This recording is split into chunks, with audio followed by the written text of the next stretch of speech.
हर हर महादेव सभी को। जय श्री हरि विष्णु। लीलाधारी भगवान मधुसूदन की महिमा परंपार है। अपने भक्तों पर भगवान विष्णु विशेष कृपा बरसाते हैं। उनकी कृपा से भक्तों को न केवल सभी प्रकार के संसारिक सुखों की प्राप्ति होती है, बल्कि मृत्यु के बाद भी उच्च लोक में स्थान प्राप्त होता है। अतः साधक भक्ति भाव से निर्जला एकादशी के दिन श्री लक्ष्मी नारायण जी की पूजा करते हैं। सनातन धर्म में ज्येष्ठ माह का महीना अति पावन होता है। यह महीना पूर्णतः जगत के पालनहार भगवान विष्णु को समर्पित होता है।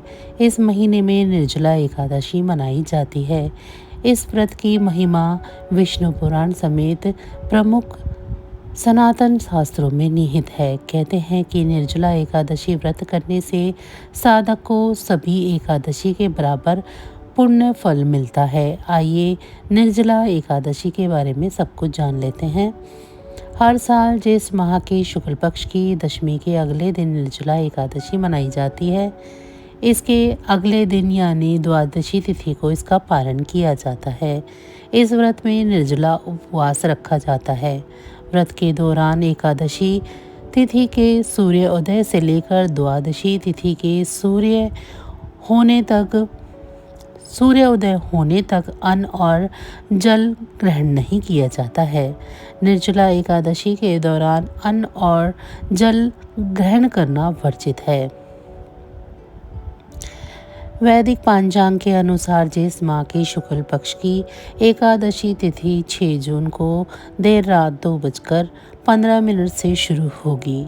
अंग्रेजी कैलेंडर से 6 जून को निर्जला एकादशी मनाई जाएगी। वहीं सनातन धर्म में उदया तिथि सूर्योदय तिथि की गणना से की जाती है। अतः 6 जून को निर्जला एकादशी है। हालांकि वैष्णव जन 7 जून को निर्जला एकादशी मनाएंगे। निर्जला एकादशी का समापन 7 जून को सुबह 4:47 पर होगा। सनातन धर्म में निर्जला एकादशी का विशेष महत्व है।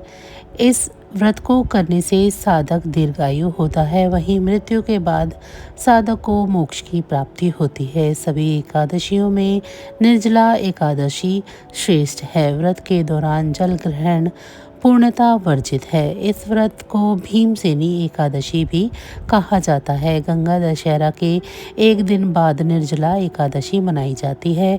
इस शुभ अवसर पर साधक अपने घरों पर व्रत रख लक्ष्मी नारायण जी की पूजा करते हैं। वहीं मंदिरों में भगवान विष्णु और देवी माँ लक्ष्मी की विशेष पूजा और आरती की जाती है। निर्जला एकादशी के दिन भद्रावास और वरीयान योग का संयोग बन रहा है। इसके साथ ही हस्त और चित्रा नक्षत्र का भी निर्माण हो रहा है। वहीं अभिजीत मुहूर्त और वणिजकरण के योग भी हैं।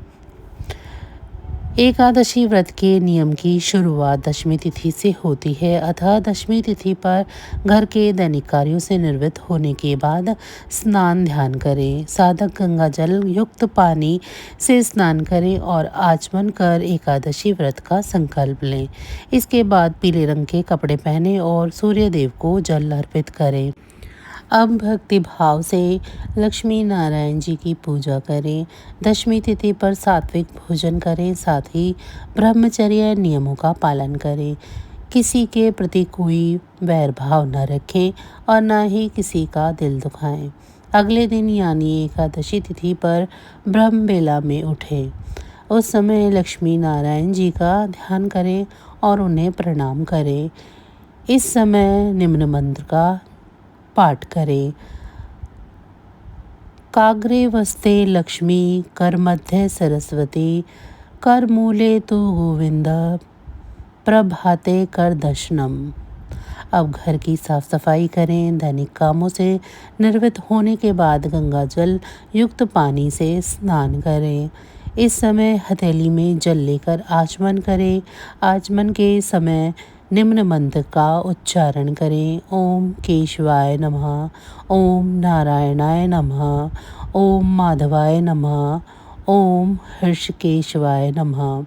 अंत में अंगूठे से मुख को पोंछकर ओम गोविंदाय नमः मंत्र का उच्चारण करें। अब पीले रंग के कपड़े पहनकर सूर्यदेव को जल अर्पित करें। सूर्यदेव को जल अर्पित करते समय निम्न मंत्र का उच्चारण करें। ओम ऐं सूर्यदेवा शस्त्रु तेजो राशि जगपते अनुकंपाय माम भक्ताय ग्रहण अर्धाय दिवाकरः। अब पूजा घर में चौकी या लाल या पीले रंग का वस्त्र बिछाकर श्री लक्ष्मी नारायण जी की प्रतिमा स्थापित करें। इस समय निम्न मंत्र का उच्चारण करें। श्री लक्ष्मी नारायण जी का आवाहन करें।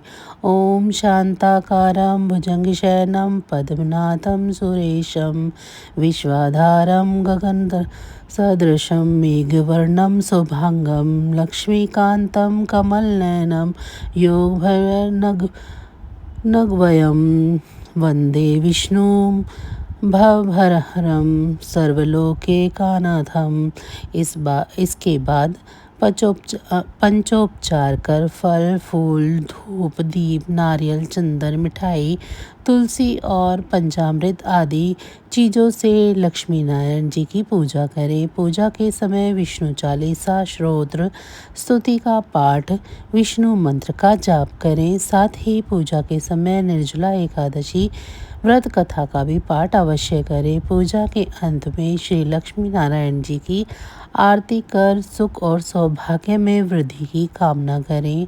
दिन भर निर्जला उपवास रखें। संध्या काल में माँ तुलसी की आरती करें। रात में कम से कम 1 पहर तक भजन कीर्तन या विष्णु जी का ध्यान करें। अगले दिन सामान्य दिनों की तरह पूजा पाठ करके व्रत खोलें। निर्जला एकादशी पर दान करना बेहद ही शुभ होता है। शुभ तिथि पर जल और अन्न का दान करना चाहिए। इसके साथ ही साधक मिट्टी के कलश फल कपड़े छाता जूते और चप्पल आदि का दान कर सकते हैं। तो बस आज की जानकारी इतनी ही थी। फिर मिलेंगे हम आपको ऐसी ही किसी अन्य जानकारी के साथ अगली वीडियो में। तब तक अगर आप सभी को हमारी ये जानकारी अच्छी लगी है तो वीडियो को लाइक करें। चैनल को अभी तक सब्सक्राइब नहीं किया है तो चैनल को सब्सक्राइब कर लें।